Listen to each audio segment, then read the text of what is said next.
kita dalam dunia pekerjaan ni mungkin kita ada setengah tu yang ingat dunia kerja je. Bila saya balik, dah tak ada benda dah. Tak boleh macam tu. Kita kena fikir kita berada kat tempat kerja ni, company ni ialah kita punya family. Kita punya family, saudara mara kita.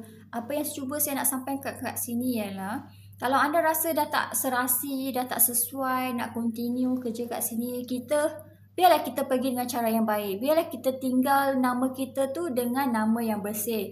Bukannya satu hari nanti orang akan cakap, tu Siti tu lah yang buat. Dia memang banyak nak menyusahkan kita, nenek-nenek, bagi orang nak menyumpah serana kita. Kita kalau boleh kita nak pergi, biarlah kita tinggal dengan cara yang baik. Biarlah nama kita tu mekar, segar kat company tu. Oh, ni Siti yang buat. Dia memang pandai. Dia memang baik. Dia suka tolong kita, nenek-nenek. Biarlah orang puji kita. Daripada orang nak menyumpah serana kita, ungkit-ungkit nama buruk kita. Kita hidup pun tak tenang tau. Orang dah asyik menyumpah serana kita hari-hari. Kita nak ke orang mendoakan kita benda yang tak baik? Kita mestilah nak orang doakan kita untuk benda yang baik. Oh, dia memang banyak dah tolong kita. Best lah dia dulu ada kat sini. Rindulah kat dia. Nak macam tu lah kan. Jadi kalau kita dah rasa tak boleh nak continue, it's okay. Tak payah nak push diri kita, tak payah nak paksa diri kita. Kita cari tempat lain, and then kita tinggalkan, kita handover in proper way lah. Kita cakap okay, yang ni saya dah buat ni. Kita up to date lah benda tu. Handover information apa semua, notekan kat kawan kita tu. Sebab you fikir okay tak apa, mungkin you ada fight dengan boss you, mungkin you ada fight dengan manager you, tapi you tak kesian ke kat kawan-kawan kita ni yang kita dah bersama mungkin dah 5 tahun, bertahun-tahun dah kerja sama-sama. Relationship tu you nak terminate macam tu saja ke?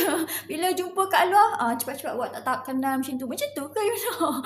Kita kalau boleh kita dunia ni kecil saja. Maybe one day kita akan terjumpa ke in future, lepas tahun ke, lepas 10 tahun ke, kita mungkin akan terserempak kan. Kita mungkin akan secara tak sengaja terjumpa. So the reaction you nak lari ke? Macam tu ke?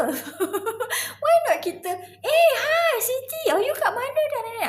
Macam tu lah. Kita still ada relationship yang okay dengan kita punya ex company tu, daripada kita tinggalkan kenangan yang buruk, yang mana orang tak suka kita, cakap dia ni tak payah dia orang nak mengungkit dia. Habis tu bila jumpa kat luar asyik nak melarikan diri. Katakanlah anda duduk kat satu town yang kecil ke, macam saya Kuantan kan, Kuantan ni kecil je. You kadang-kadang mungkin you akan terjumpa kat mana-mana, and then the reaction macam mana? Jadi kita nak hidup ni, biarlah hidup kita yang tenteram, di mana okay kita dah berhenti, tapi kita berhenti dengan cara baik. Kita dah